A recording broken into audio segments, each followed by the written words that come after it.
Cuando el señor Hiram B. Otis, el ministro de Estados Unidos, compró Canterville Chase, todo el mundo le dijo que cometía una gran necedad, porque la finca estaba embrujada.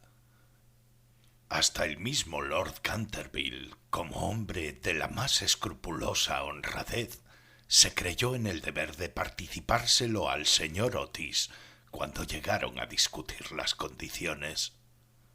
Nosotros mismos, dijo Lord Canterville, nos hemos resistido en absoluto a vivir en este sitio desde la época en que mi tía abuela, la duquesa de Bolton, tuvo un desmayo del que nunca se repuso por completo, motivado por el espanto que experimentó al sentir que dos manos de esqueleto se posaban sobre sus hombros, mientras ella se vestía para cenar.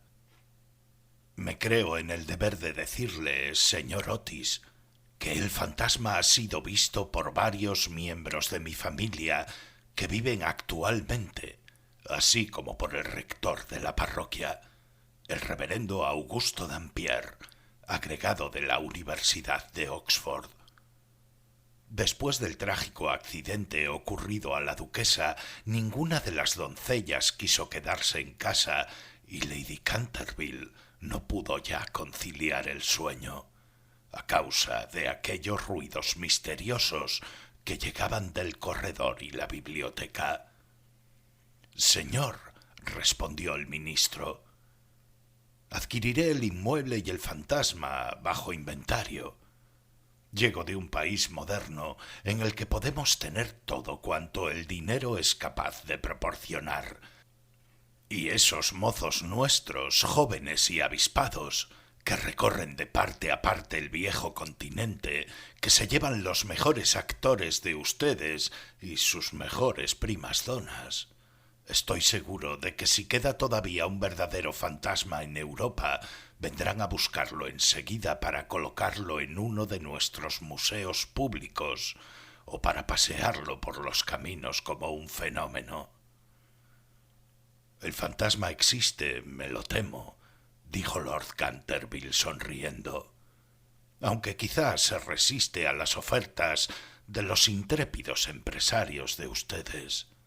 Hace más de 3 siglos que se le conoce, data con precisión de 1574 y no deja de mostrarse nunca cuando está a punto de ocurrir alguna defunción en la familia. Bah, los médicos de cabecera hacen lo mismo, Lord Canterville. Amigo mío, un fantasma no puede existir, y no creo que las leyes de la naturaleza admitan excepciones en favor de la aristocracia inglesa». «Realmente son ustedes muy naturales en Estados Unidos», dijo Lord Canterville, que no acababa de comprender la última observación del señor Otis.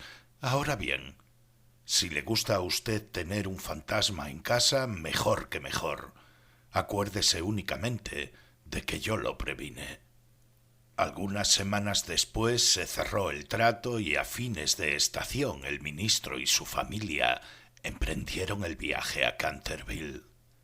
La señora Otis, que con el nombre de señora Lucrecia R. Tappan, de la calle Oeste 52, había sido una ilustre beldad de Nueva York, era todavía una mujer guapísima, de edad regular, con unos ojos hermosos y un perfil soberbio.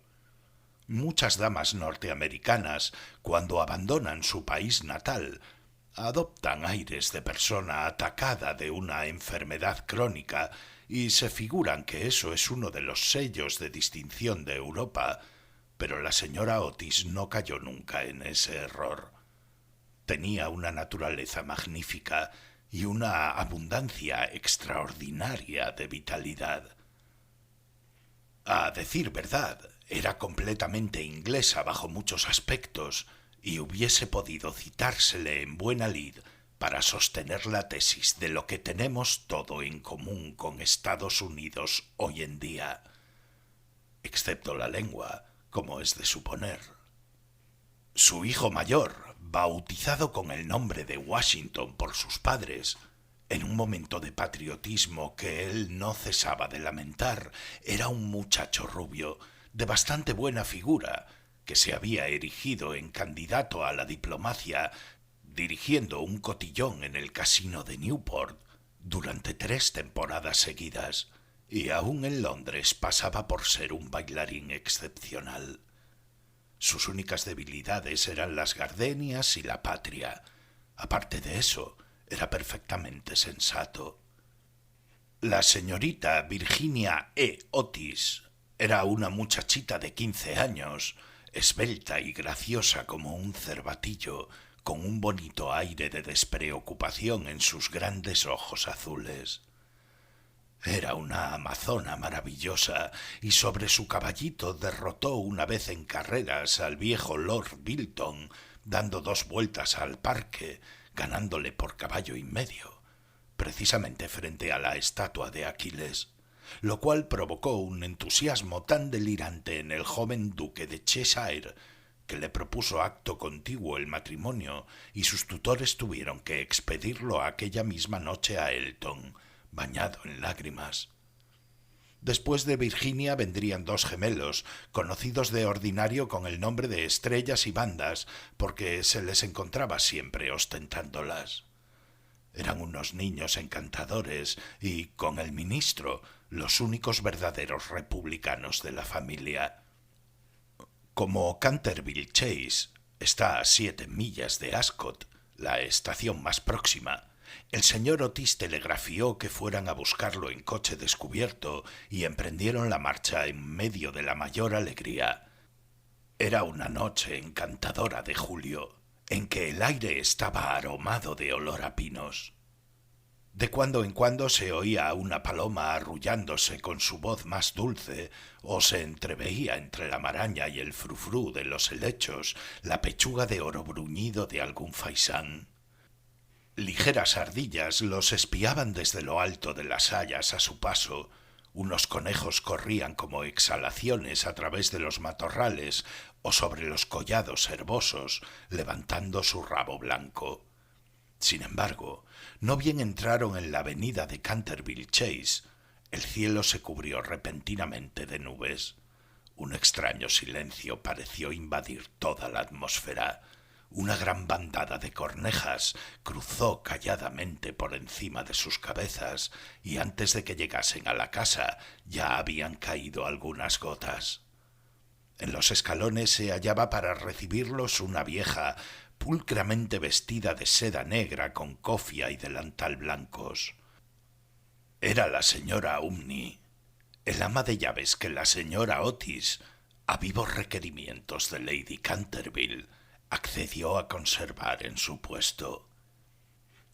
Hizo una profunda reverencia a la familia cuando echaron pie a tierra y dijo, con un singular acento de los buenos tiempos antiguos: «Les doy la bienvenida a Canterville Chase». La siguieron, atravesando un hermoso vestíbulo de oro estilo Tudor, hasta la biblioteca, largo salón espacioso que terminaba en un ancho ventanal acristalado. Estaba preparando el té. Luego, una vez que se quitaron los trajes de viaje, se sentaron todos y se pusieron a curiosear en torno a sí, mientras la señora Umney iba de un lado para otro. De pronto la mirada de la señora Otis cayó sobre una mancha de un rojo oscuro que había sobre el pavimento, precisamente al lado de la chimenea, y sin darse cuenta de sus palabras dijo a la señora Umney: «Veo que han vertido algo en ese sitio». «Sí, señora», contestó la señora Umney en voz baja, «se ha vertido sangre». «Es espantoso», exclamó la señora Otis. «No quiero manchas de sangre en un salón. Es preciso quitar eso inmediatamente». La vieja sonrió y con la misma voz baja y misteriosa respondió: «Es sangre de Lady Leonor de Canterville, que fue muerta en ese mismo sitio por su propio marido, Simón de Canterville, en 1575. Simón la sobrevivió 9 años, desapareciendo de repente en circunstancias misteriosísimas. Su cuerpo no se encontró nunca, pero su alma culpable sigue embrujando la casa. La mancha de sangre ha sido muy admirada por los turistas y por otras personas, pero quitarla es imposible. Todo eso son tonterías, exclamó Washington Otis. El detergente y el quitamanchas marca Campeón Pinkerton hará desaparecer eso en un abrir y cerrar de ojos. Y antes de que el ama de llaves, aterrada, pudiera intervenir, ya se había arrodillado y frotaba vivamente el entarimado con una barrita de una sustancia parecida a un cosmético negro. A los pocos instantes la mancha había desaparecido sin dejar rastro. «Ya sabía yo que el campeón Pinkerton la borraría», exclamó en tono triunfal, paseando una mirada circular sobre su familia, llena de admiración. Pero apenas había pronunciado esas palabras cuando un relámpago formidable iluminó la estancia sombría y el retumbar del trueno levantó a todos menos a la señora Umney, que se desmayó. «¡Qué clima más atroz!», dijo tranquilamente el ministro, que se encendió un largo cigarro. «Creo que en el país de los abuelos está lleno de gente, que no hay buen tiempo bastante para todo el mundo. Siempre opiné que lo mejor que pueden hacer los ingleses es emigrar». «Querido Hiram», replicó la señora Otis, «¿qué podemos hacer con una mujer que se desmaya?» «Descontaremos eso de su salario en caja. Así seguro que no se vuelve a desmayar». En efecto, la señora Umney no tardó en volver en sí. Sin embargo, se veía que estaba conmovida hondamente, y con voz solemne advirtió a la señora Otis que debía esperarse algún disgusto en la casa. «Señores, he visto con mis propios ojos algunas cosas que pondrían los pelos de punta a cualquier cristiano. Durante noches y noches no he podido pegar ojo a causa de los hechos terribles que pasaban». A pesar de lo cual, el señor Otis y su esposa aseguraron vivamente a la buena mujer que no tenían miedo ninguno a los fantasmas. La vieja ama de llaves, después de haber impetrado la bendición de la providencia sobre sus nuevos amos y de arreglárselas para que le aumentasen el salario, se retiró a su habitación renqueando.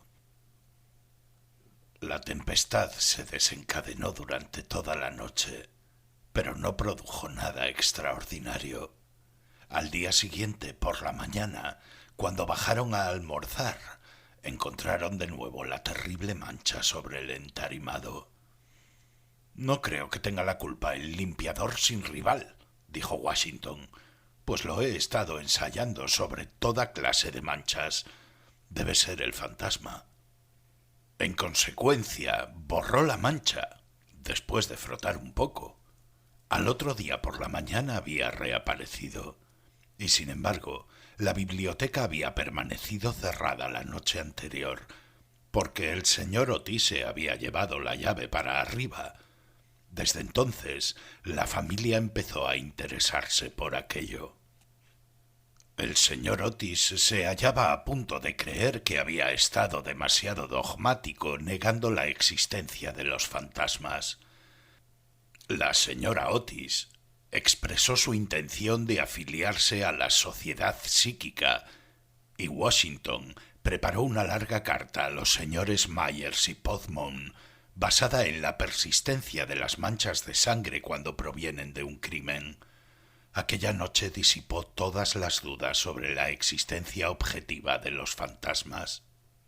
La familia había aprovechado la frescura de la tarde para dar un paseo en coche. Regresaron a las 9, tomando una ligera cena.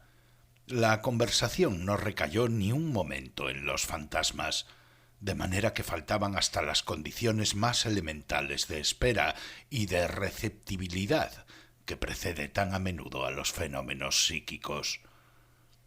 Los asuntos que discutieron, por lo que luego he sabido por la señora Otis, fueron simplemente los habituales en la conversación de los norteamericanos cultos, que pertenecen a las clases elevadas, como por ejemplo la inmensa superioridad de Miss Jenny Davenport sobre Sana Bernhardt como actriz, la dificultad para encontrar maíz verde, galletas de trigo sarraceno, aun en las mejores casas inglesas, la importancia de Boston en el desenvolvimiento del alma universal, las ventajas del sistema que consiste en anotar los equipajes de los viajeros y la dulzura del acento neoyorquino comparado con el bruto deje de Londres. No se trató para nada de lo sobrenatural, no se hizo ni la menor alusión indirecta a Simón de Canterville. A las 11 la familia se retiró. A las 12:30 estaban apagadas todas las luces. Poco después el señor Otis se despertó con un ruido singular en el corredor, fuera de su habitación. Parecía un ruido de hierros viejos y se acercaba cada vez más. Se levantó en el acto, encendió la luz y miró la hora. Era la 1 en punto. El señor Otis estaba perfectamente tranquilo, se tomó el pulso y no lo encontró nada alterado. El ruido extraño continuaba, al mismo tiempo que se oía claramente el sonar de unos pasos. El señor Otis se puso las zapatillas, tomó un frasquito alargado de su tocador y abrió la puerta, y vio, frente a él, en el pálido claro de luna, a un viejo de aspecto terrible. Sus ojos parecían carbones encendidos, una larga cabellera gris caía en mechones revueltos sobre sus hombros, sus ropas de corte anticuado estaban manchadas y en jirones. De sus muñecas y de sus tobillos colgaban unas pesadas cadenas y unos grilletes herrumbrosos. «Mi distinguido señor», dijo el señor Otis, «permítame que le ruegue vivamente que engrase estas cadenas. Le he traído para ello una docena de engrasador Tammany Sol Levante. Dicen que una sola untura es eficacísima y en la etiqueta hay varios certificados de nuestros agoreros nativos más ilustres que dan fe de ello. Voy a dejársela aquí, al lado de las mecedoras, y tendré un verdadero placer en proporcionarle más si así lo desea». Dicho lo cual, el ministro de los Estados Unidos dejó el frasquito sobre una mesa de mármol, cerró la puerta y se volvió a meter en la cama. El fantasma de Canterville permaneció algunos minutos inmóvil de indignación. Después tiró, lleno de rabia, el frasquito contra el suelo, encerado, y huyó por el corredor, lanzando gruñidos cavernosos y despidiendo una extraña luz verde. Sin embargo, cuando llegaba a la gran escalera de roble, se abrió de repente la puerta. Aparecieron dos siluetas infantiles vestidas de blanco y una voluminosa almohada le rozó la cabeza. Evidentemente no había tiempo que perder, así es que, utilizando como medio de fuga la cuarta dimensión del espacio, se desvaneció a través del estuco y la casa recobró su tranquilidad.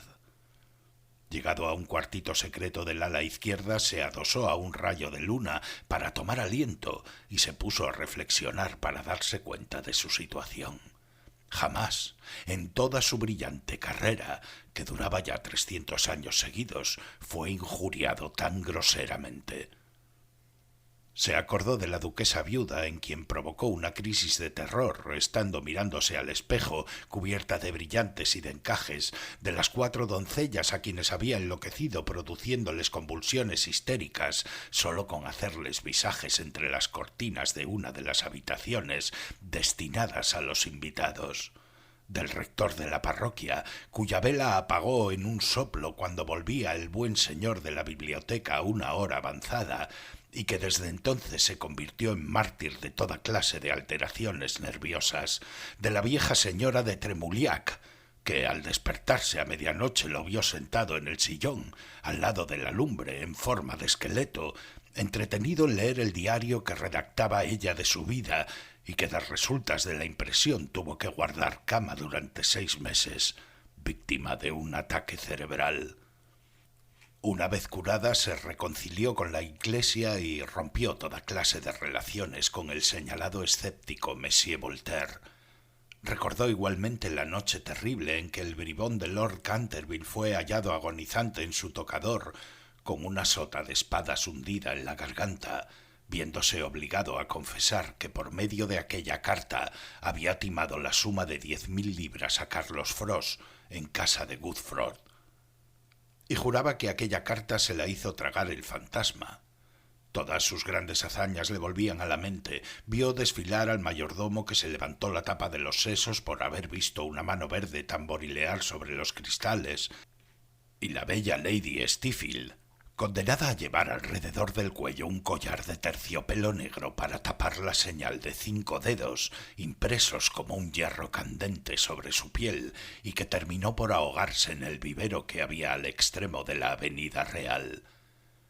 Y lleno del entusiasmo ególatra del verdadero artista, pasó revista a sus creaciones más célebres. Se dedicó una amarga sonrisa al evocar su última aparición en el papel de Rubén el Rojo o el Rorró estrangulado, su debut en el Given, el vampiro flaco del páramo de Bebley, y el furor que causó una tarde encantadora de junio, solo con jugar a los bolos con sus propios huesos sobre el campo de hierba de lawn tenis. ¿Y todo para qué? Para que unos miserables norteamericanos le ofreciesen el engrasador marca Sol Levante y le tirasen almohadas a la cabeza. Era realmente intolerable. Además, la historia nos enseña que jamás fue tratado ningún fantasma de aquella manera. Llegó a la conclusión de que era preciso tomarse la revancha y permaneció hasta el amanecer en actitud de profunda meditación.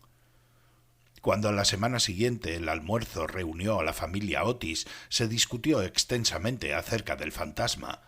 El ministro de los Estados Unidos estaba, como era natural, un poco ofendido viendo que su ofrecimiento no había sido aceptado. No quisiera en modo alguno injuriar personalmente al fantasma, dijo, y reconozco que dada la larga duración de su estancia en la casa, no era nada cortés tirarle una almohada a la cabeza.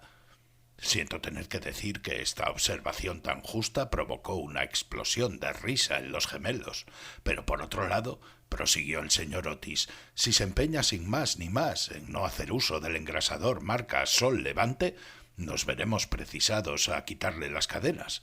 No habría manera de dormir con todo ese ruido a la puerta de las alcobas.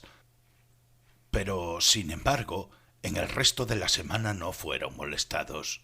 Lo único que les llamó la atención fue la reaparición continua de la mancha de sangre sobre el parqué de la biblioteca. Era realmente muy extraño. Cuanto más el señor Otis cerraba la puerta con llave por la noche, igual que las ventanas, más volvía a reaparecer la dichosa mancha. Los cambios de color que sufría, comparables a los de un camaleón, produjeron asimismo frecuentes comentarios en la familia. Una mañana era de un rojo oscuro, casi violáceo, otras veces era vermellón, luego de un púrpura espléndido, y un día, cuando bajaron a rezar según los ritos sencillos de la libre Iglesia Episcopal Reformada de América, lo encontraron de un hermoso verde esmeralda. Como era natural, estos cambios caleidoscópicos divirtieron grandemente a la reunión y se hacían apuestas todas las noches con entera tranquilidad. La única persona que no tomó parte en la broma fue la joven Virginia. Por razones ignoradas, sentíase siempre impresionada ante la mancha de sangre y estuvo a punto de llorar la mañana que apareció verde esmeralda. El fantasma hizo su segunda aparición el domingo por la noche, al poco tiempo de estar todos ellos acostados. Les alarmó un enorme estrépito que se oyó en el salón. Bajaron apresuradamente y se encontraron con que una armadura completa se había desprendido de su soporte y caído sobre las losas.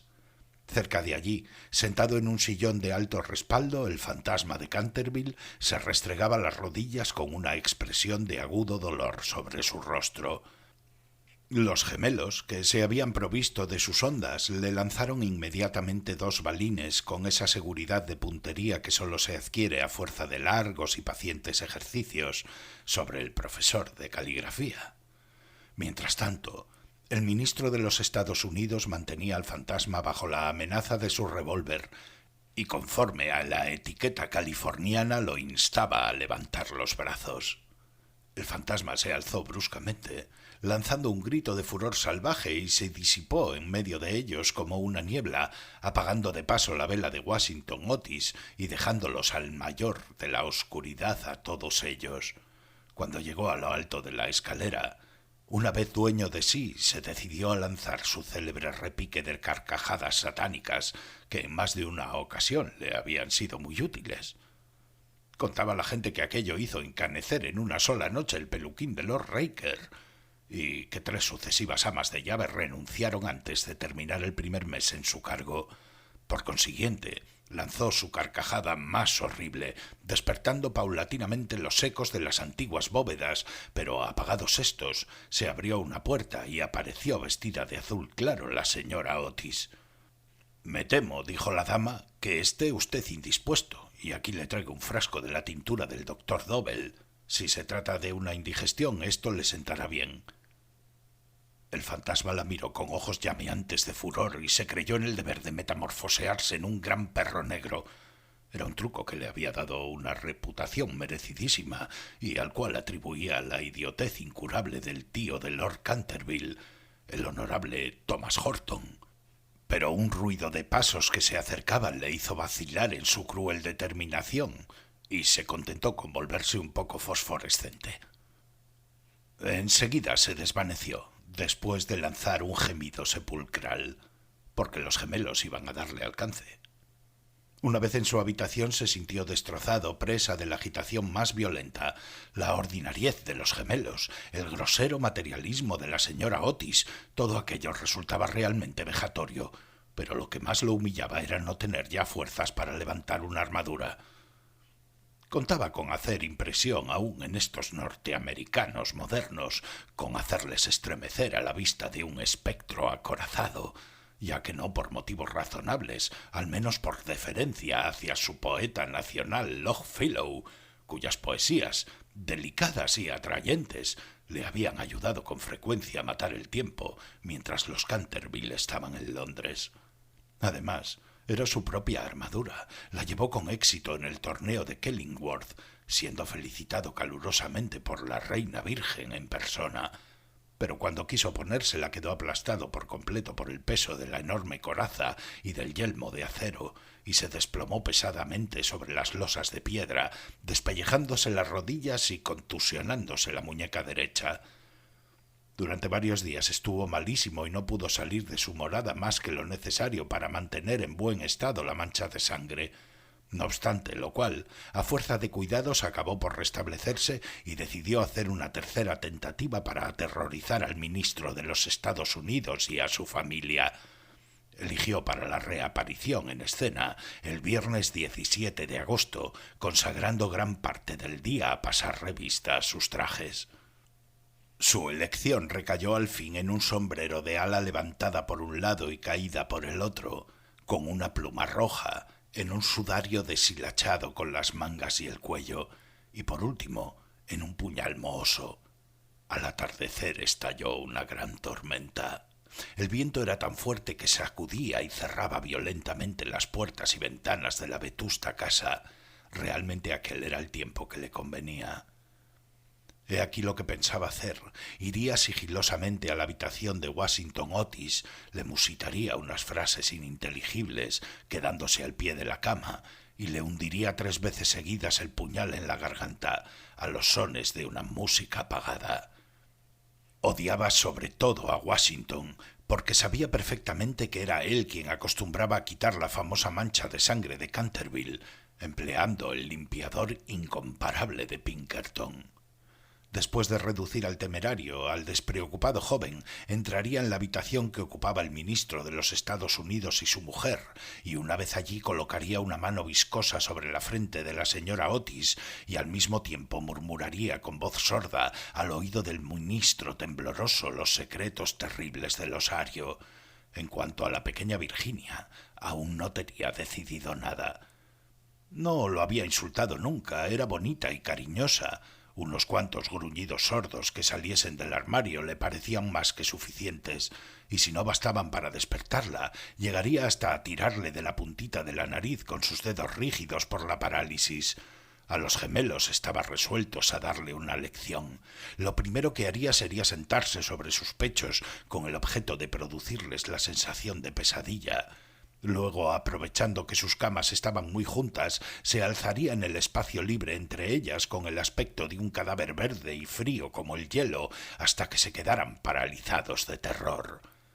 Enseguida, tirando bruscamente su sudario, daría la vuelta al dormitorio en cuatro patas como un esqueleto blanqueado por el tiempo, moviendo los ojos de sus órbitas en su creación de Daniel el Mudo o el esqueleto suicida, papel en el cual hizo un gran efecto en varias ocasiones. Creía estar tan bien en este como en su otro papel de Martín el Demente o el misterioso enmascarado. A las 10:30 oyó subir a la familia a acostarse. Durante algunos instantes lo inquietaron las tumultuosas carcajadas de los gemelos, que se divertían, evidentemente, con su loca alegría de colegiales antes de meterse en la cama. Pero a las 11, cuando todo quedó nuevamente en silencio y cuando sonaron las 12, se puso en camino. La lechuza chocaba contra los cristales de la ventana. El cuervo crascitaba en el hueco de un tejo centenario y el viento gemía vagando alrededor de la casa, como un alma en pena. Pero la familia Otis dormía, sin sospechar la suerte que le esperaba. Oía con toda claridad los ronquidos regulares del ministro de los Estados Unidos, que dominaban el ruido de la lluvia y la tormenta. Se deslizó furtivamente a través del estuco, una sonrisa perversa se dibujaba sobre su boca cruel y arrogada, y la luna escondió su rostro tras una nube cuando pasó delante de la gran ventana ojival sobre la que estaban representadas en azul y oro sus propias armas y las de su esposa asesinada. Seguía andando siempre, deslizándose como una sombra funesta que parecía hacer retroceder de espanto a las mismas tinieblas en su camino. En un momento dado le pareció oír que alguien lo llamaba, se detuvo, pero era tan solo un perro que ladraba en la granja roja. Prosiguió su marcha refunfuñando extraños juramentos del siglo XVI y blandiendo de cuando en cuando el puñal enmohecido en el aire de la medianoche. Por fin llegó a la esquina del pasillo que conducía a la habitación de Washington. Allí hizo una breve parada. El viento agitaba en torno de su cabeza sus largos mechones grises y ceñía en pliegues grotescos y fantásticos el horror indecible del fúnebre sudario. Sonó entonces el cuarto en el reloj. Comprendió que había llegado el momento. Se dedicó una risotada y dio vuelta a la esquina, pero apenas lo hizo retrocedió lanzando un gemido lastimero de terror y escondiendo su cara lívida entre sus manos largas y huesosas. Frente a él, un horrible espectro, inmóvil como una estatua, monstruoso como la pesadilla de un loco. La cabeza del espectro era pelada y reluciente, su faz redonda, carnosa y blanca, su risa horrorosa. Parecía retroceder sus rasgos en una mueca eterna. Por los ojos brotaba a oleadas una luz escarlata, la boca tenía el aspecto de un ancho pozo de fuego y una vestidura horrible, como la de él, como la del mismo Simón, envolvía con su nieve silenciosa aquella forma gigantesca. Sobre el pecho tenía colgado un cartel con la inscripción en caracteres extraños y antiguos. Quizá era un rótulo infamante, donde estaban escritos delitos espantosos, una terrible lista de crímenes. Tenía por último en su mano derecha una cimitarra de acero resplandeciente. Como nunca antes había visto fantasmas, naturalmente sintió un pánico terrible. Y después de lanzar a toda prisa una segunda mirada sobre el monstruo atroz, regresó a su habitación, trompicando en el sudario que le envolvía. Cruzó la galería corriendo y acabó por dejar caer el puñal enmohecido en las botas de montar del ministro, donde lo encontró el mayordomo al día siguiente. Una vez refugiado en su retiro, se desplomó sobre un reducido catre de tijera, tapándose la cabeza con las sábanas. Pero al cabo de un momento, el valor indomable de los antiguos Canterville se despertó en él y tomó la resolución de hablar al otro fantasma en cuanto amaneciese.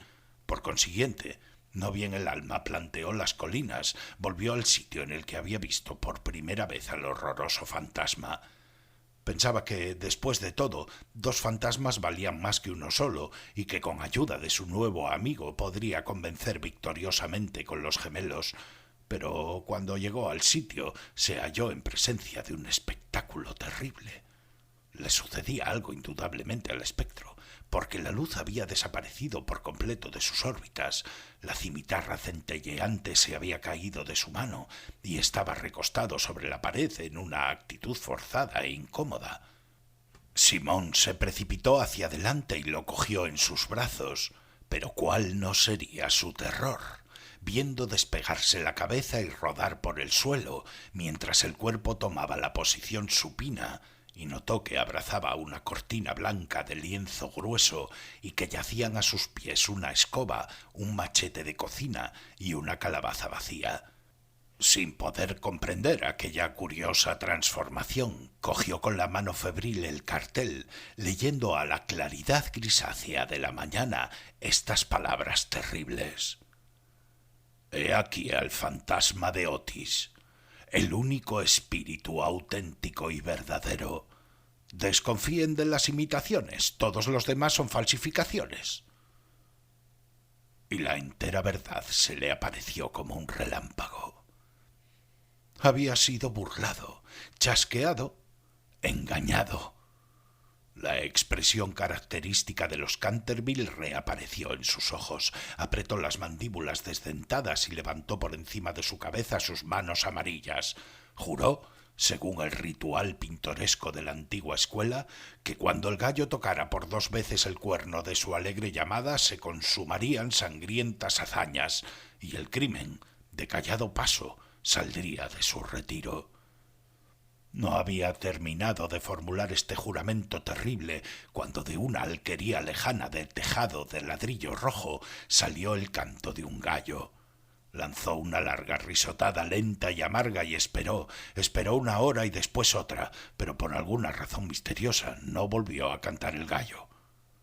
Por fin, a eso de las 7:30, la llegada de las criadas lo obligó a abandonar su terrible guardia y regresó a su morada con altivo paso, pensando en su juramento vano y en su vano proyecto fracasado. Una vez allí, consultó varios libros de caballería cuya lectura le interesaba extraordinariamente, y pudo comprobar que el gallo cantó siempre 2 veces en cuantas ocasiones se recurrió a aquel juramento. «Que el diablo se lleve a ese animal volátil», murmuró.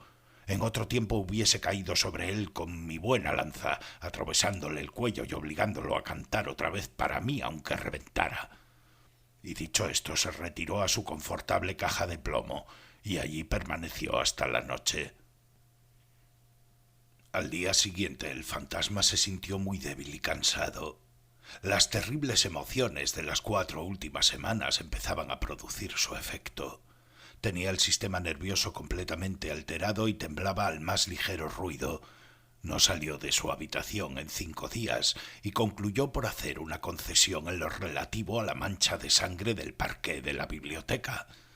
Puesto que la familia Otis no la quería, era indudable que no la merecía. Aquella gente estaba colocada a ojos vistas en un plano inferior de la vida material y era incapaz de apreciar el valor simbólico de los fenómenos sensibles. La cuestión de las apariciones de fantasmas y el desenvolvimiento de los cuerpos astrales era realmente para ellos cosa desconocida e indiscutiblemente fuera de su alcance. Pero por lo menos constituía para él un deber ineludible mostrarse en el corredor 1 vez a la semana y farfullar por la gran ventana ojival el 1º y el 3er miércoles de cada mes. No veía ningún medio digno de sustraerse a aquella obligación. Verdad es que su vida fue un muy criminal, pero, quitando eso, era hombre muy concienzudo en todo cuanto se relacionaba con lo sobrenatural. Así pues, los 3 sábados siguientes atravesó, como de costumbre, el corredor entre las 12 de la noche y las 3 de la madrugada, tomando todas las precauciones posibles para no ser visto ni oído. Se quitaba las botas, pisaba lo más ligeramente que podía sobre las viejas maderas carcomidas, se envolvía en una gran capa de terciopelo negro y no dejaba de usar el engrasador Sol Levante para sus cadenas. Me veo precisado a reconocer que sólo después de muchas vacilaciones se decidió a adoptar este último medio de protección, pero, al fin, Una noche, mientras cenaba la familia, se deslizó en el dormitorio de la señora Otis y se llevó el frasquito. Al principio se sintió un poco humillado, pero después fue suficientemente razonable para comprender que aquel invento merecía grandes elogios y cooperaba, en cierto modo, a la realización de sus proyectos. A pesar de todo, no se vio libre de problemas. No dejaban nunca de tenderle cuerdas de lado a lado del corredor para hacerlo tropezar en la oscuridad, y una vez se había disfrazado para el papel de Isaac el Negro o el cazador del bosque de Huxley. Cayó cuán largo era al poner el pie sobre la pista de maderas enjabonadas que había colocado los gemelos desde el umbral del salón de tapices hasta la parte alta de la escalera de roble. Esta última afrenta le dio tal rabia que decidió hacer un esfuerzo para imponer su dignidad y consolidar su posición social, y formó el proyecto de visitar a la noche siguiente a los insolentes chicos de Eton, en su célebre papel de Ruperto el Temerario o el Conde sin Cabeza. No se había mostrado con aquel disfraz desde hacía 60 años, es decir, desde que causó con el tal pavor a la bella Lady Bárbara Modish que ésta retiró su consentimiento al abuelo del actual Lord Canterville y se fugó a Gretna Green con el arrogante Jan Castletown, jurando que por nada del mundo consentiría en emparentar con una familia que toleraba los paseos de un fantasma tan horrible por la terraza y al atardecer. El pobre Jack fue al poco tiempo muerto en duelo por Lord Canterville en la pradera de Gansworth, y Lady Bárbara murió de pena en Tunbridge Wells antes de terminar el año. Así es que fue un gran éxito en todos los sentidos. Sin embargo, era, permitiéndome emplear un término de argot teatral para aplicarlo a uno de los mayores misterios del mundo sobrenatural, o el lenguaje más científico, del mundo superior a la naturaleza. Era, repito, una creación de las más difíciles y necesitó sus 3 buenas horas para terminar todos los preparativos. Por fin todo estuvo listo y él contentísimo con su disfraz. Las grandes botas de montar que hacían juego con el traje eran, eso sí, un poco holgadas para él y no pudo encontrar más que una de las 2 pistolas del arzón, pero en general quedó satisfechísimo y a la 1:15 pasó a través del estuco y bajó al corredor. Cuando estuvo cerca de la habitación ocupada por los gemelos, a la que llamaré el dormitorio azul porque era el color de sus cortinajes, se encontró con la puerta entreabierta. A fin de hacer una entrada sensacional la empujó con violencia, pero se le vino encima una jarra de agua que le empapó hasta los huesos, no dándole en el hombro por unos milímetros. Al mismo tiempo oyó unas risas sofocadas que partían de la doble cama con dosel. Su sistema nervioso sufrió tal conmoción que regresó a sus habitaciones a todo escape y al día siguiente tuvo que permanecer en cama con un fuerte reuma. El único consuelo que tuvo fue de no haber llevado su cabeza sobre los hombros, pues sin esto las consecuencias hubieran podido ser más graves. Desde entonces renunció para siempre a espantar a aquella recia familia de norteamericanos y se limitó a vagar por el corredor con zapatillas de orillo, envuelto el cuello en una gruesa bufanda por temor a las corrientes de aire y provisto de un pequeño arcabuz para el caso en que fuese atacado por los gemelos. Hacia el día 19 de septiembre fue cuando recibió el golpe de gracia. Había bajado por la escalera hasta el espacioso salón, seguro de que en aquel sitio por lo menos estaba cubierto de jugarretas, y se entretenía en hacer observaciones satíricas sobre las grandes fotografías del ministro de los Estados Unidos y su mujer, hechas en casa de Sarrow. Iba vestido sencilla pero decentemente, con un largo sudario salpicado de moho de cementerio. Se había atado la quijada con una tira de tela y llevaba una linternita y un azadón de sepulturero. En una palabra, iba disfrazado de Jonás el desenterrador o el ladrón de cadáveres de Chertsey Ban. Era una de sus creaciones más notables y de las que guardaba buen recuerdo. Con más motivo, los Canterville, ya que fue la verdadera causa de su riña con Lord Raffow, vecino suyo. Serían próximamente las 2:15 de la madrugada y a su juicio no se movía nadie delante de la casa, pero cuando se dirigía tranquilamente en dirección a la biblioteca para ver lo que quedaba de la mancha de sangre, se abalanzaron hacia él desde un rincón sombrío, dos siluetas agitando locamente sus brazos sobre las cabezas mientras gritaban a su oído «¡Bu!». Lleno de pánico, cosa muy natural en aquellas circunstancias, se precipitó hacia la escalera, pero entonces se encontró frente a Washington Otis, que lo esperaba armado con una regadera de jardín, de tal modo que, cercado por sus enemigos, casi acorralado, tuvo que evaporarse en una gran estufa de hierro colado que, afortunadamente para él, no estaba encendida, y abrirse paso hasta sus habitaciones entre tubos y chimeneas, llegando a su refugio en el tremendo estado en que lo pusieron la agitación, el hollín y la desesperación. Desde aquella noche no volvió a vérsele nunca de expedición nocturna. Los gemelos se quedaron muchas veces en acecho para sorprenderlo, sembrando de cáscara de nuez los corredores todas las noches, con gran molestia de sus padres y sus criados, pero fue inútil. Su amor propio estaba profundamente herido, sin duda, y no quería mostrarse. En vista de ello, el señor Otis se puso a trabajar en una gran obra sobre la historia del Partido Demócrata, obra que había empezado 3 años antes. La señora Otis organizó una extraordinaria horneada de almejas de la que se habló en toda la comarca. Los niños se dedicaron a jugar a la barra de écarté, al póker y a otras diversiones nacionales de los Estados Unidos. Virginia dio paseos a caballo por las carreteras en compañía del duquesito de Cheshire, que se hallaba en Canterville pasando su última semana de vacaciones.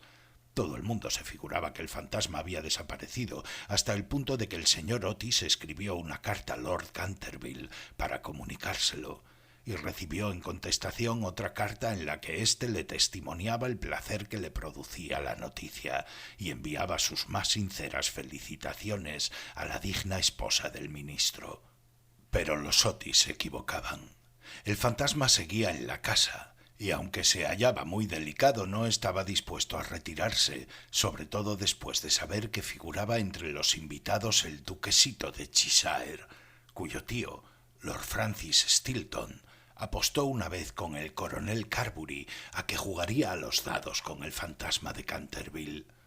A la mañana siguiente encontraron a Lord Stilton tendido sobre el suelo del salón de juego en un estado de parálisis tal que, a pesar de la edad avanzada que alcanzó, nunca ya pudo pronunciar más palabras que estas: doble 6. Esta historia era muy conocida en un tiempo, aunque en atención a los sentimientos de dos familias nobles se hiciera todo lo posible por ocultarla, y existe un relato detallado de todo lo referente a ella en el tomo 3 de las Memorias de Lord Tuttle sobre el príncipe regente y sus amigos. Desde entonces, el fantasma deseaba vivamente probar que no había perdido su influencia sobre los Stilton, con lo que además estaba emparentado por matrimonio, pues una prima suya se casó en segundas nupcias con el señor Bulkeley, del que descienden en línea directa, como todo el mundo sabe, los duques de Cheshire. Por consiguiente, hizo sus preparativos para mostrarse al pequeño enamorado de Virginia en su famoso papel de fraile vampiro o el benedictino desangrado. Era un espectáculo espantoso, que cuando la vieja Lady Starbury se lo vio representar, es decir, en víspera del año nuevo de 1764, empezó a lanzar chillidos agudos que tuvieron por resultado un fuerte ataque de apoplejía y su fallecimiento al cabo de 3 días, no sin que desheredara antes a los Canterville y legase todo su dinero a un farmacéutico de Londres. Pero a última hora el terror que le inspiraban los gemelos lo retuvo en la habitación y el duquesito durmió tranquilo en el gran lecho con dosel coronado de plumas del dormitorio real, soñando con Virginia. Ella y su adorador de cabello rizado dieron unos días después un paseo a caballo por los prados de Brooklyn, paseo en el que ella desgarró su vestido de amazón al saltar un seto, de tal manera que, de vuelta a casa, entró por la escalera de atrás para que no la viesen. Al pasar corriendo por delante de la puerta del salón de tapices, que estaba abierto de par en par, le pareció ver a alguien dentro. Pensó que sería la doncella de su madre, que iba con frecuencia a trabajar a esa habitación. Asomó la cabeza para encargarle que le cosiese el vestido, pero, con gran sorpresa suya, quien allí estaba era el fantasma de Canterville en persona. Se había acomodado ante la ventana, contemplando el oro llameante de los árboles amarillentos que revoloteaba por el aire, las hojas enrojecidas que bailaban locamente a lo largo de la gran avenida. Tenía la cabeza apoyada en una mano y toda su actitud revelaba el desaliento más profundo. Realmente presentaba un aspecto tan abrumado, tan abatido, que la pequeña Virginia, en vez de ceder en su primer impulso, que fue echar a correr y encerrarse en su cuarto, se sintió llena de compasión y tomó el partido para ir a consolarlo. Tenía la muchacha un paso tan ligero y él una melancolía tan honda que no se dio cuenta de su presencia hasta que le habló. «Lo he sentido mucho por usted», dijo, «pero mis hermanos regresan mañana a Eton y entonces, si se porta usted bien, nadie le atormentará». «Es inconcebible pedirme que me porte bien», le respondió, contemplando estupefacto a la jovencita que tenía la audacia de dirigirle la palabra. «Perfectamente inconcebible. Es necesario que yo sacuda mis cadenas, que gruña por los agujeros de las cerraduras y que corretee de noche». ¿Es eso lo que usted llama portarse mal? No tengo otra razón de ser. Esa no es una razón de ser, contestó ella. En sus tiempos usted fue muy malo, ¿sabe? La señora Umney nos dijo el día que llegamos que usted mató a su esposa. Sí, lo reconozco, respondió incautamente el fantasma, pero era un asunto de familia y nadie tenía que meterse. Está muy mal matar a nadie, dijo Virginia, que a veces adoptaba un bonito gesto de gravedad puritana, heredado quizá de algún antepasado venido de Nueva Inglaterra. Oh, no puedo sufrir la severidad barata de la moral abstracta. Mi mujer era feísima. No almidonaba nunca lo bastante mis puños y no sabía nada de cocina. Mire usted, un día había yo cazado un soberbio ciervo en los bosques de Hoxley, un hermoso macho de 2 años. Pues no puede usted figurarse cómo me lo sirvió. Pero en fin, dejemos eso. Es asunto liquidado, y no encuentro nada bien que sus hermanos me dejasen morir de hambre, aunque yo la matase. ¿Que lo dejan morir de hambre? Oh, señor fantasma, don Simón, quiero decir, es que tiene usted hambre. Hay un sándwich en mi costurero, ¿le gustaría? No, gracias. Ahora ya no como. Pero de todas formas lo encuentro amabilísimo por su parte. Es usted bastante más atenta que el resto de su horrible, arisca, ordinaria y ladrona familia. «Basta», exclamó Virginia, dando con el pie en el suelo. «El arisco, el horrible y el ordinario es usted. En cuanto a lo del ladrón, bien sabe usted que me ha robado mis colores de la caja de pinturas para restaurar esa ridícula mancha de sangre de la biblioteca. Usted empezó por coger todos mis rojos, incluso el bermellón, imposibilitándome para pintar puestas de sol. Después agarró usted el verde esmeralda y el amarillo cromo, y finalmente solo me queda el añil y el blanco. Así es que ahora no puedo hacer más que claros de luna, que da grima ver, por cierto, e incomodísimos, además de colorear. Y no le he acusado, aun estando fastidiada, y a pesar de todas las cosas que son completamente ridículas que usted hace. ¿Se ha visto alguna vez sangre de color verde esmeralda? Vamos a ver, dijo el fantasma con cierta dulzura. ¿Y qué iba yo a hacer? Es dificilísimo en los tiempos actuales agenciarse sangre de verdad. Y ya que su hermano empezó con su quitamanchas incomparable, no veo por qué no iba yo a emplear los colores de usted para resistir. En cuanto al tono, es cuestión de gusto. Así, por ejemplo, los Canterville tienen sangre azul, la sangre más azul que existe en Inglaterra, aunque ya sé que ustedes, los norteamericanos, no hacen el menor caso de esas cosas. No sabe usted nada. Y lo mejor que puede hacer es emigrar, y así se formará idea de algo. Mi padre tendrá un verdadero gusto en proporcionarle un pasaje gratuito y aunque haya fuertes impuestos sobre los espíritus, no le pondrán dificultades en la aduana. Y una vez en Nueva York puede usted contar con un gran éxito. Conozco infinidad de personas que darían $100,000 por tener antepasados y que sacrificarían mayor cantidad aún por tener un fantasma en la familia. Ya, pero creo que no me divertiría mucho en Estados Unidos. Quizás se deba a que allí no tenemos ni ruinas ni curiosidades, dijo burlonamente Virginia. «Qué curiosidades ni qué ruinas», contestó el fantasma. «Tienen ustedes su marina y sus modales». «Buenas noches. Voy a pedir a papá que conceda a los gemelos una semana más de vacaciones». «No se vaya, señorita Virginia, se lo suplico», exclamó el fantasma. «Estoy tan solo, soy tan desgraciado, que no sé qué hacer. Quisiera ir a acostarme y no puedo». «Pues es inconcebible. No tiene usted más que meterse en la cama y apagar la luz. Algunas veces es dificilísimo permanecer despierto, sobre todo en una iglesia, pero en cambio dormir es muy sencillo. Ya ve usted, los gemelos saben dormir admirablemente y no son los más listos». «Hace 300 años que no duermo», dijo el anciano tristemente, haciendo que Virginia abriese mucho sus hermosos ojos azules llenos de asombro. «Hace ya 300 años que no duermo. Así es, me siento cansadísimo». Virginia adoptó un grave continente y sus finos labios se movieron como pétalos de rosa. Se acercó, se arrodilló al lado del fantasma y contempló su rostro envejecido y arrugado. «Pobrecito fantasma», profirió a media voz, «¿y no hay ningún sitio donde pueda usted dormir?» «Allá lejos, pasado el pinar», respondió él en voz baja y soñadora, «hay un jardincito. La hierba crece en él alta y espesa, allí pueden verse las grandes estrellas blancas de la cicuta, allí el ruiseñor canta todas las noches, canta toda la noche y la luna de cristal helado deja caer su mirada y el tejo extiende sus brazos de gigante sobre los que duermen». Los ojos de Virginia se empañaron de lágrimas y sepultó la cara entre sus manos. «¿Se refiere usted al jardín de la muerte?», murmuró. «Sí, de la muerte. Debe ser hermosa. Descansar en la blanda tierra oscura mientras las hierbas se balancean encima de nuestra cabeza y escuchar el silencio. No tener ayer ni mañana, olvidarse del tiempo y de la vida, morar en paz. Usted puede ayudarme, usted puede abrirme de par en par las puertas de la muerte, porque el amor la acompaña a usted siempre y el amor es más fuerte que la muerte». Virginia tembló. Un estremecimiento helado recorrió todo su ser y durante unos instantes hubo un gran silencio. Le pareciera vivir un sueño terrible. Entonces el fantasma habló de nuevo con una voz que resonaba como los suspiros del viento. «¿Ha leído usted alguna vez la antigua profecía que hay sobre las vidrieras de la biblioteca?»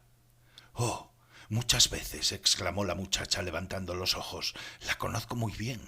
Está pintada con unas curiosas letras doradas y se lee con dificultad. No tiene más que estos 6 versos. Cuando una joven rubia logre hacer brotar una oración de los labios del pecador, cuando el almendro estéril dé fruto y una niña deje correr su llanto, entonces toda la casa recobrará la tranquilidad y volverá la paz a Canterville. Pero no sé lo que significan». «Significa que tiene usted que llorar conmigo mis pecados, porque yo no tengo lágrimas, y que tiene usted que rezar conmigo por mi alma, porque no tengo fe. Y entonces, si ha sido usted siempre dulce, buena y cariñosa, el ángel de la muerte se apoderará de mí. Verá usted seres terribles en las tinieblas y voces funestas murmurarán en sus oídos, pero no podrán hacerle ningún daño porque contra la pureza de una niña no pueden nada las potencias infernales». Virginia no contestó, y el fantasma se retorcía las manos en la violencia de su desesperación, sin dejar de mirar la rubia cabeza inclinada. De pronto se irguió la joven, muy pálida, con un fulgor en los ojos. «No tengo miedo», dijo con voz firme, «y rogaré al ángel que se apiade de usted». Se levantó el fantasma de su asiento lanzando un débil grito de alegría. Cogió la blonda cabeza entre sus manos con una gentileza que recordaba de tiempos pasados y la besó. Sus dedos estaban fríos como el hielo y sus labios abrasaban como el fuego, pero Virginia no flaqueó. El fantasma la guió a través de la estancia sombría. Sobre un tapiz de un verde apagado estaban bordados unos pequeños cazadores. Soplaban en sus cuernos adornados de flecos y con sus lindas manos le hacían gestos de que retrocediese. «Vuelve sobre tus pasos, Virginia. Vete, vete», le gritaban. pero el fantasma le apretaba en aquel momento la mano con más fuerza y ella cerró los ojos para no verlos. Horribles animales de colas de lagarto y de ojazos saltones parpadearon maliciosamente en las esquinas de la chimenea mientras le decían en voz baja: «Ten cuidado, Virginia, ten cuidado, podríamos no volver a verte». Pero el fantasma apresuró el paso y Virginia no oyó nada. Cuando llegaron al extremo de la estancia, el viejo se detuvo, murmurando unas palabras que ella no comprendió. Volvió Virginia a abrir los ojos y vio disiparse el muro lentamente como una neblina y abrirse ante ella una negra caverna. Un áspero y helado viento los azotó, sintiendo la muchacha que le tiraban del vestido.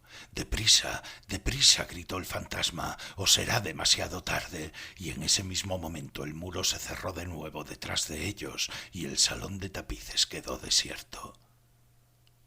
Unos 10 minutos después sonó la campana para el té y Virginia no bajó. La señora Otis envió a uno de los criados a buscarla. No tardó en volver, diciendo que no había podido descubrir a la señorita Virginia en ninguna parte. Como la muchacha tenía la costumbre de ir todas las tardes al jardín a recoger flores para la cena, la señora Otis no se inquietó en lo más mínimo, pero sonaron las 6 y Virginia no aparecía. Entonces su madre se sintió seriamente intranquila y envió a sus hijos en su busca, mientras ella y su marido recorrían todas las habitaciones de la casa. A las 6:30 volvieron los gemelos, diciendo que no habían encontrado huellas de su hermana por ninguna parte. Entonces se conmovieron todos extraordinariamente y nadie sabía qué hacer, cuando el señor Otis recordó de repente que pocos días antes habían permitido acampar en el parque a una tribu de gitanos. Así es que salió inmediatamente para Blackfield Hollow, acompañado de su hijo mayor y de 2 de sus criados de la granja.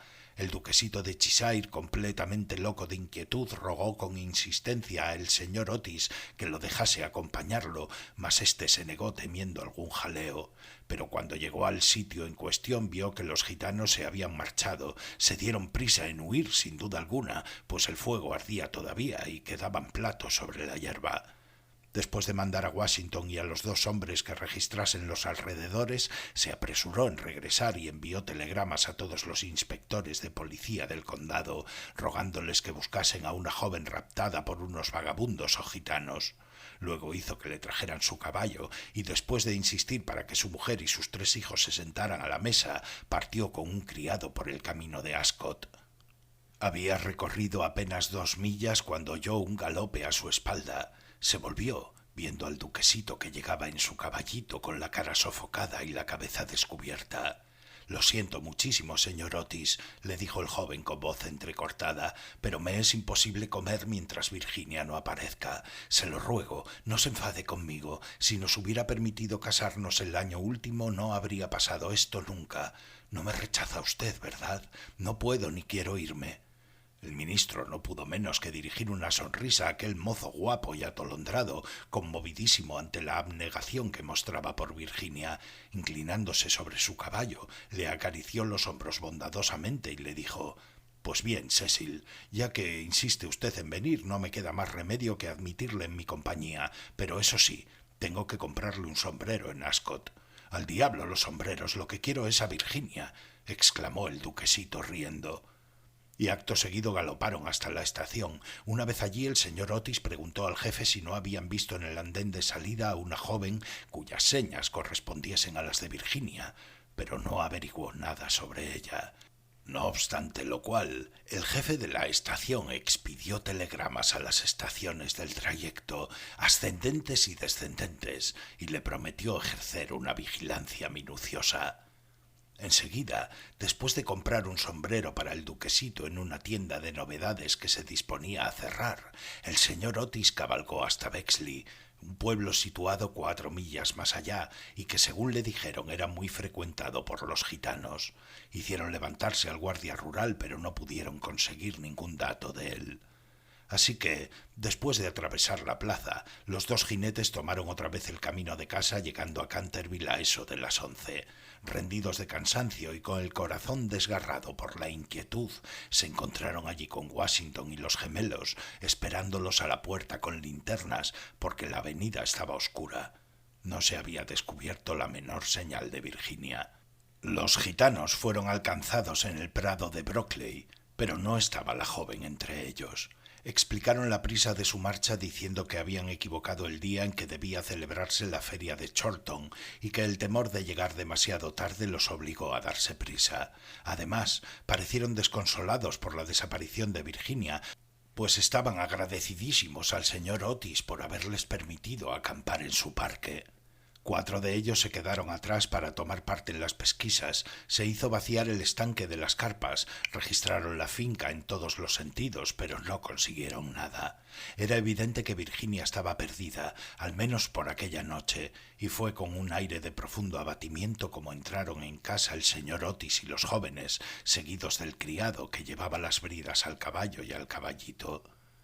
En el salón se encontraron con el grupo de criados llenos de terror. La pobre señora Otis estaba tumbada sobre el sofá de la biblioteca, casi loca de espanto y de ansiedad, y la vieja ama de llaves le humedecía la frente con agua de colonia. Fue una comida tristísima, no se hablaba apenas, y hasta los mismos gemelos parecían despavoridos y consternados, pues querían mucho a su hermana.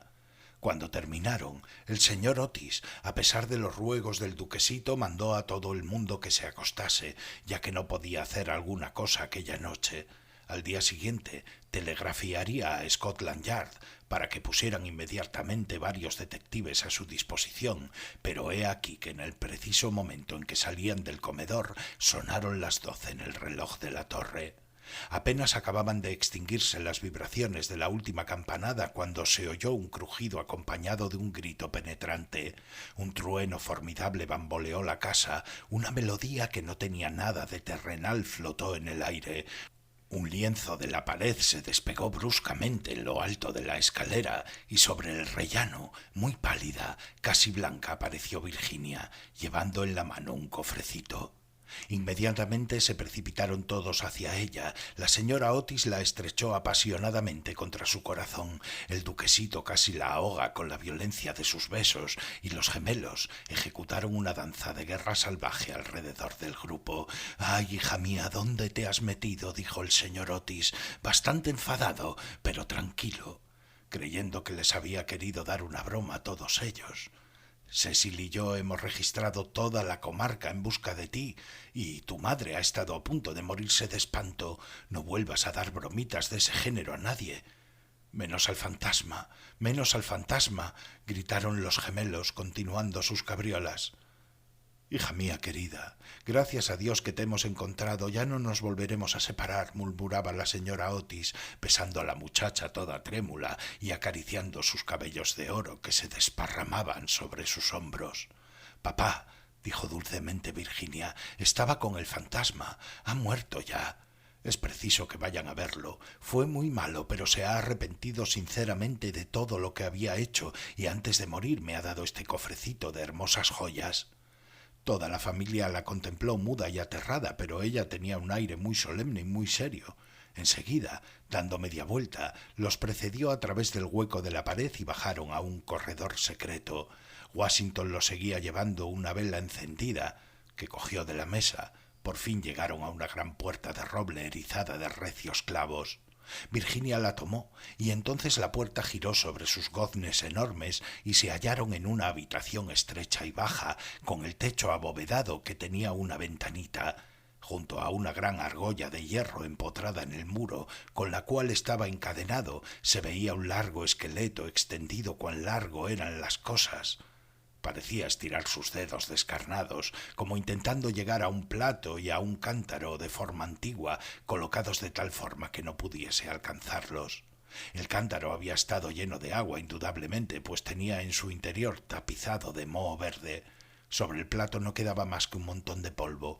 Virginia se arrodilló junto al esqueleto y, uniendo sus manitas, se puso a rezar en silencio mientras la familia contemplaba con asombro la horrible tragedia cuyo secreto acababa de ser revelado.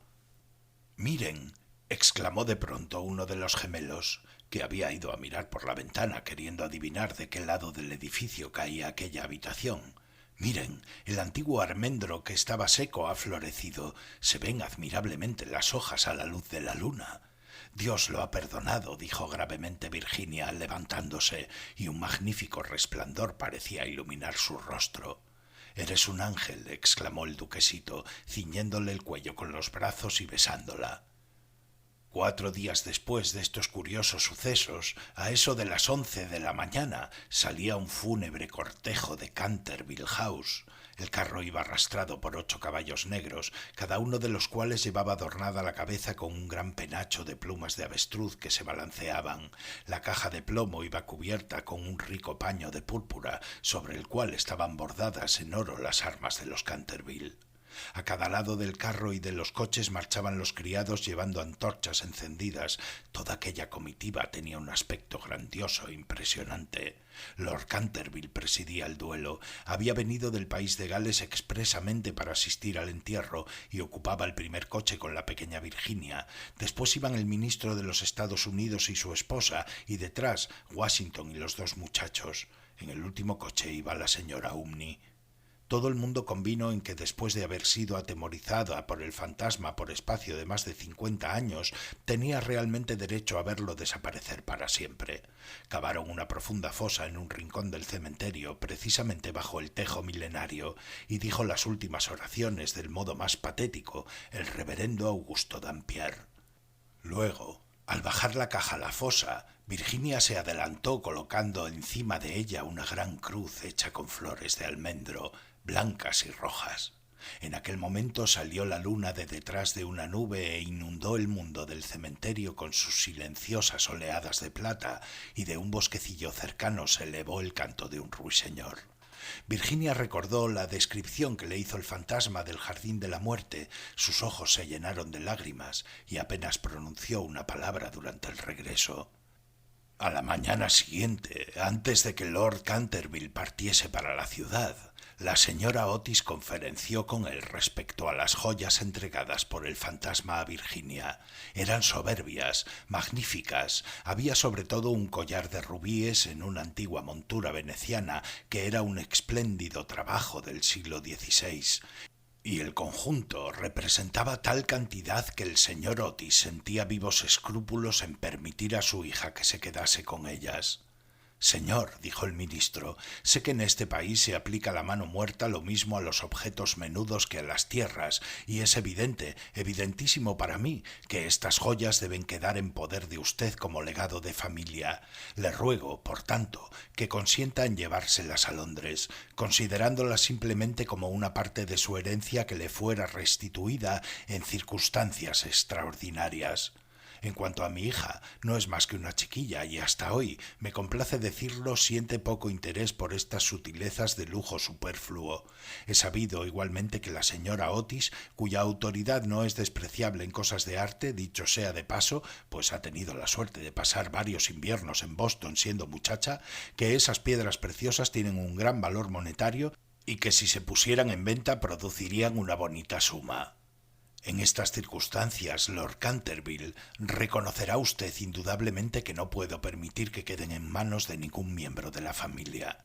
Además de que todas esas tonterías y juguetes, por muy apreciados y necesitados que sean a la dignidad de la aristocracia británica, estarían fuera de lugar entre personas educadas, según los severos principios pudiera decirse de la sencillez republicana. Quizá me atrevería a asegurar que Virginia tiene gran interés en que le deje usted el cofrecito que encierra esas joyas en recuerdo de las locuras y el infortunio del antepasado, y como ese cofrecito es muy viejo y por consiguiente deterioradísimo, quizá encuentre usted razonable acoger favorablemente su petición.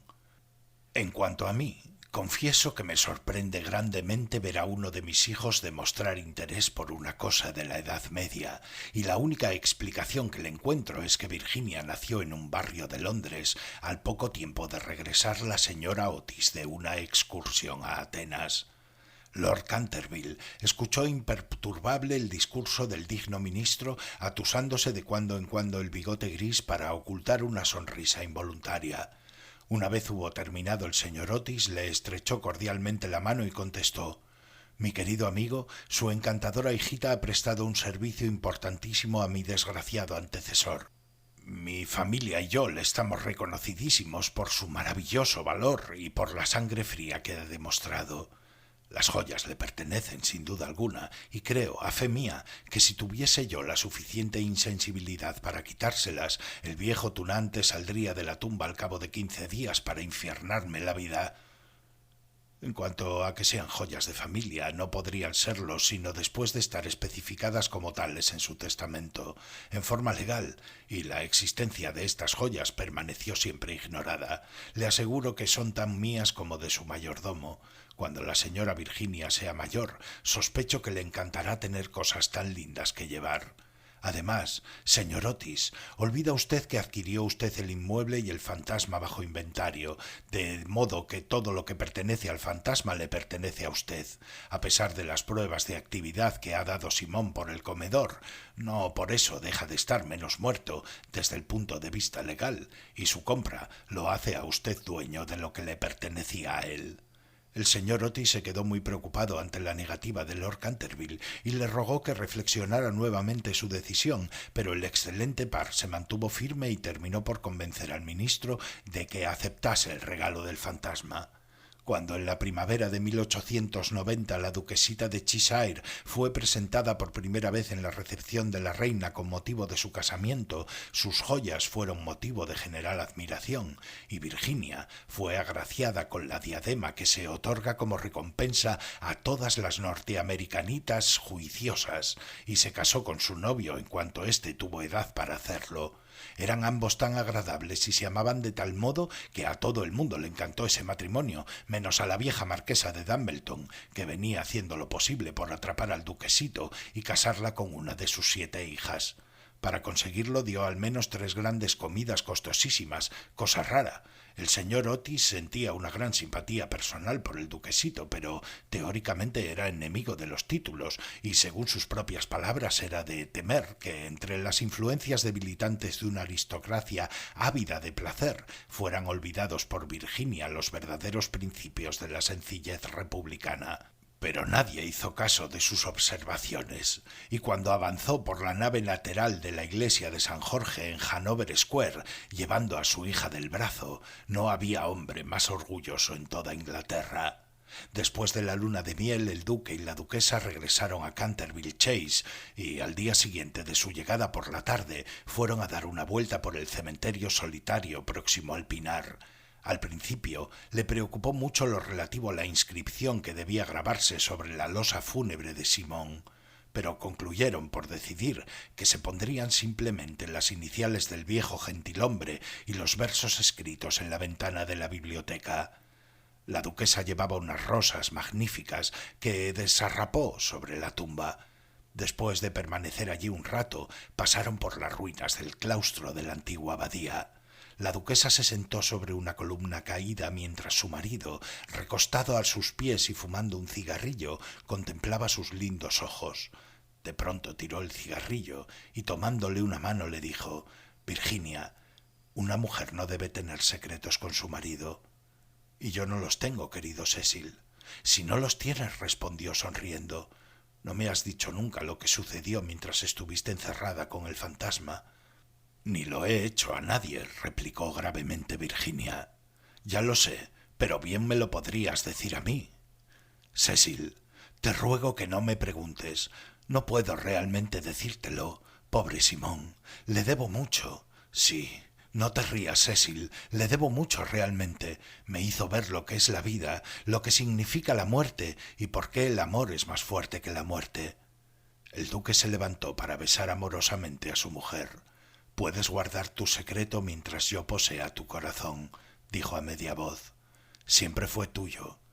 Y se lo dirás algún día a nuestros hijos, ¿verdad?» Virginia se ruborizó.